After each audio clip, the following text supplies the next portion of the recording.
Hi, in this video we're going to be looking at some part 3 questions and answers. In fact, these part 3 questions are linked with the part 2 task we did in the last video on speaking. This was asking us to describe a website that we've bought something from. If you remember that, I talked about Amazon. Anyway, not so important, but if you do want to check that sample answer out, then, well, it's the last speaking video that we did on the channel. So these part 3 questions are the kind of part 3 questions that you would get in the test that would be linked to this topic in part 2. The topic of these questions are shopping online.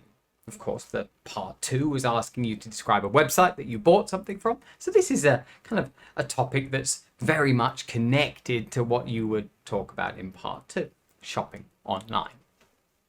So what we're going to do is look at the 3 questions I've got on this topic and just think about what the questions are asking you, whether they're kind of common IELTS style questions or not.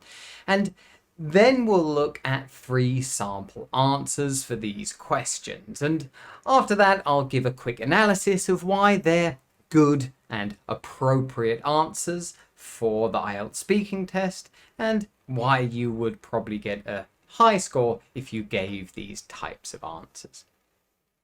So let's have a look at the questions first. Here's the first one. You can see here it says, what kinds of things do people in your country often buy from online shops? So quite a simple question, but it's getting you to think. It's getting you to think about, well, the kinds of things that people buy online. Of course, in your answer, you're going to have to say the types of things. You don't have to be really specific, but you're going to say, well, the kinds of things that people buy, and then probably explain why people buy those kinds of things online afterwards. If you don't explain why, then the examiner will probably give you a prompt and say why. So you might as well do that first to extend the length of your answer. Of course, you don't want it to be too long, but also you don't want it to be too short. Now we'll see that in the sample answer that we'll be looking at later. Let's move on to look at the second question, which is here. Why has online shopping become so popular in many countries? So this is a slightly different style of question here to the previous one, right? First of all, it starts with why, and also, of course, here, it's almost like a question that's comparing the present with the past. Notice that in this question, they're using the present perfect tense, right? Online shopping. Why has it become so popular? Has become, right? So we're kind of describing how something has changed from the past to the present. So, of course, we're probably going to be mixing up tenses in our answer. Focused on now, right? The present, it is popular now, but it also has become more popular over time. And we're going to explain why that is the case as quickly as we can, really, or at least as concisely as we can. We never want to give answers that are too extended in part 3 because we're going to start going off topic a little bit. We've got to remember, we've got to stay focused. Anyway, the third question we'll be looking at is here. What are some possible disadvantages of buying things from online shops? Now, this is the kind of question you would expect to see after the previous question, because of course the previous question was, why has online shopping become so popular? So of course here you're going to focus on the positive things, the good things, the advantages. So of course it's very natural after that for the examiner to ask you about, well, some of the possible disadvantages, get you to describe, well, the opposite of what you just described. A lot of the times I see students preparing for questions that ask about advantages and disadvantages, but that would be very rare in part 3. of the speaking test because, well, it would be too much to put in just one answer. So here we can see advantages and disadvantages really split into two separate questions here. So of course, in the answer to this question, you're going to have to say, well, what are some of the disadvantages of buying things online?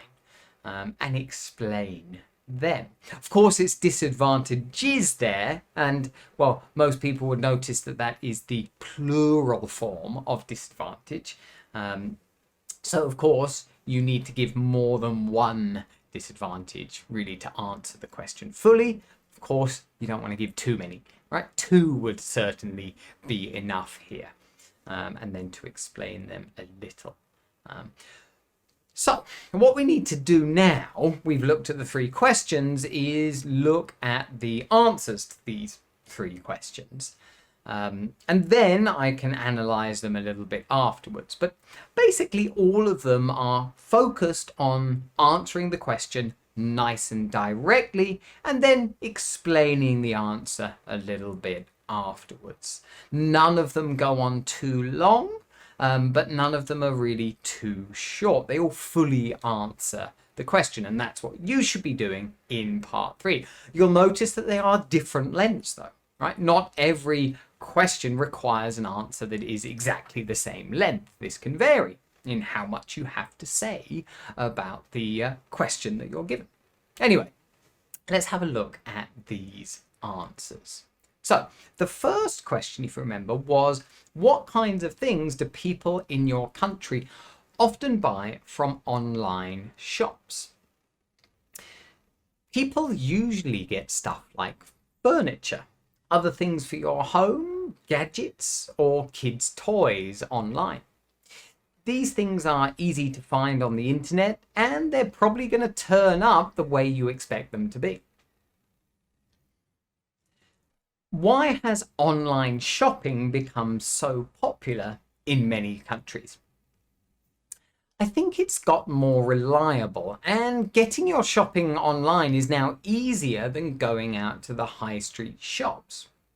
When ordering things online, you can trust you'll get what you ordered, but in the past, this might not have been the case. Clearly, people find it much more convenient clicking a button to buy something rather than going out of the home to get it. What are some possible disadvantages of buying things from online shops? One drawback is that you can't see whatever you're buying in person. Not being able to see or touch what you order might bother some people. Another problem could be with delivery. You may be out when the delivery is attempted, or the thing you buy could get damaged on its way to you. There we go. 3 nice, clear answers to those 3 questions. We haven't kind of gone into too much detail. We haven't gone off topic. We're staying focused on those questions. You don't see anything too fancy there in terms of vocabulary, but there's some nice idiomatic language as well, which is certainly useful to impress the examiner. But of course, I think for most people looking and listening to these answers, they'd be pretty understandable, which is good, right? That's what a good answer is. It's going to be clear and easy to understand. You don't want to give the listener a difficult job to understand you. So let's just go through those 3 answers very quickly and think about, the things we're doing that are going to impress the examiner. So the first question, which was asking about the kinds of things people often buy, you can see in the first sentence, we just give some examples of those things. We're paraphrasing a little bit, but of course, well, you don't have to focus on that when you're answering the question, but hopefully that will happen naturally sometimes. You notice here we're using usually instead of the question, which says often. Of course, it's got kinds of things, and we're using stuff instead of things in that first sentence. And then, of course, we give the examples after that, after using the word like furniture, other things for your home, gadgets, or kids' toys online. nothing too complicated there. I mean, some of us may not be aware of the word gadget, but this is just a small electrical appliance that you use at home or outside of the home, like a mobile phone or an iPad or something like this. So then if you look here in the next sentence, we're actually linking with that first sentence by saying these things. Well, those are the things we described in the first sentence. This is a nice thing to do, is kind of linking sentences in this way. But we say, well, these things are easy to find on the internet. There we go. So we're saying, explaining kind of why, right? Why are people buying things like this? Well, they're easy to find and they're probably going to turn up, which means arrive to your home, to turn up the way you expected them to be. So it will be the same as what you saw online. What is turning up or arriving? This is nice, the phrasal verb that you can see here. It doesn't look that impressive, but of course this is idiomatic language when we think about things like phrasal verbs. So a nice clear answer there. Not that long, pretty short. It's just 2 sentences. It's not often that I'll be giving examples of part 3 answers that only have 2 sentences. But this, I think, would be enough to fully answer this question.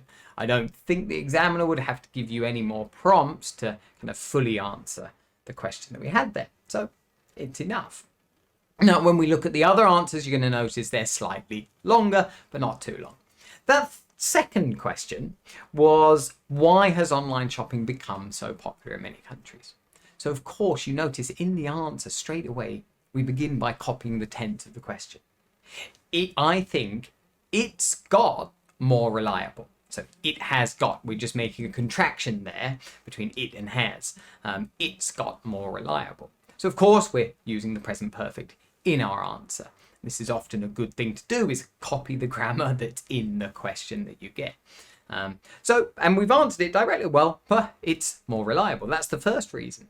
And also we've added a bit more. We've used the conjunction and said, and getting your shopping online is now easier. So we're focusing on the present, than going out to the high street shops. And of course, well, that's what people did in the past. So we're kind of here comparing the present with the past and using comparatives, right? And that's another thing that the examiner is looking for when you get a question like this. So we've started off by giving a nice, clear, direct reason, or 2 reasons why online shopping has become so popular. Then we move on to explain a bit more. First, we're explaining about, well, why it's reliable. When ordering things online, you can trust you'll get what you ordered. So, of course, they're linking to the fact that it's reliable, which is what we said in the first sentence. And then we're, well, using a comparative here, because as I said, this kind of sentence question is getting you to compare the present with the past. But in the past, this might not have been the case, which means this might not have been true, right? This might not have happened. Nice kind of idiomatic phrase there in the second part of that sentence as well. And then we move on to give another sentence there to explain more, well, that it's easier, right? Because we said, well, it's easier than going out to the high street shop. So we're going to explain that a bit more. Clearly, people find it much more convenient clicking a button to buy something rather than going out of their home to get it. So again, some nice comparatives there. The phrase rather than, you can see there's a lot of comparing in this answer and a lot of use of different tenses to compare the present with the past. And again, this is something you've got to be really good at, because they're going to test this out, especially in part 3 of the IELTS speaking test. So this kind of question, okay, maybe not this topic, but this style of question is a good one to really kind of focus your practice on when you're speaking. Then we move on to the final question and the answer to that. Well, the question was about the disadvantages, because of course we've already talked about the good things about buying things online. The examiner's going to want to know, well, what are the bad things? So of course we start by making it clear we understand the questions about disadvantages. So one drawback, I would paraphrase there a little bit, right? A drawback is a disadvantage. is that you can't see whatever you're buying in person. Or to see something in person is to see it, well, face to face, so you can touch it and feel it. And that's what we've just said there. We said, well, that is one possible disadvantage. And then we've explained that in another sentence after that a little bit. You can see in the next sentence, we've said not being able to see or touch what you order might bother some people. Bother, I'm not sure. For some people, this might be a new verb, but it means to annoy someone or to be a bit frustrating. But yeah, so we've just kind of given the first disadvantage, explained, and then look, in the next sentence, we give another disadvantage, but use a different word, another problem. Could be with delivery. Okay, very, very direct, short sentence there, but it's okay. It's good to mix these simple and complex sentences. The next sentence explains that a bit more, right? What could the problems be with delivery? So you may be out when the delivery is attempted, or the thing you buy could get damaged on its way to you. So nothing that complex there, really. It's just explaining the problems that could happen with delivery. Also, you can see actually in that sentence, there's some nice uses of passive voice, right? The delivery is attempted. It could get damaged. Things like this as well, which are useful, right? It's just showing off a bit of variety with grammar, but you never want to think about this consciously when you're giving your answers in part 3 of the test, for sure. But it's good to look at some really kind of high level sample answers that you can see here. And hopefully you can imitate some of these things, right? It's not about just memorizing these answers and trying to give them when you're in the test, but you've got to look at these styles of questions and styles of answers and trying to use these ways of answering these types of questions. Hopefully you notice that they're kind of nice, full and clear answers, and they're not too difficult to understand, but they're skillfully using grammar and vocabulary. But there we go. Hopefully they've been useful to you. If they have been, then do remember to click the like button. And if you haven't already, remember to click the subscribe button so you don't miss out on any similar videos in the future. Anyway, thanks for watching, guys, and see you again in the next video.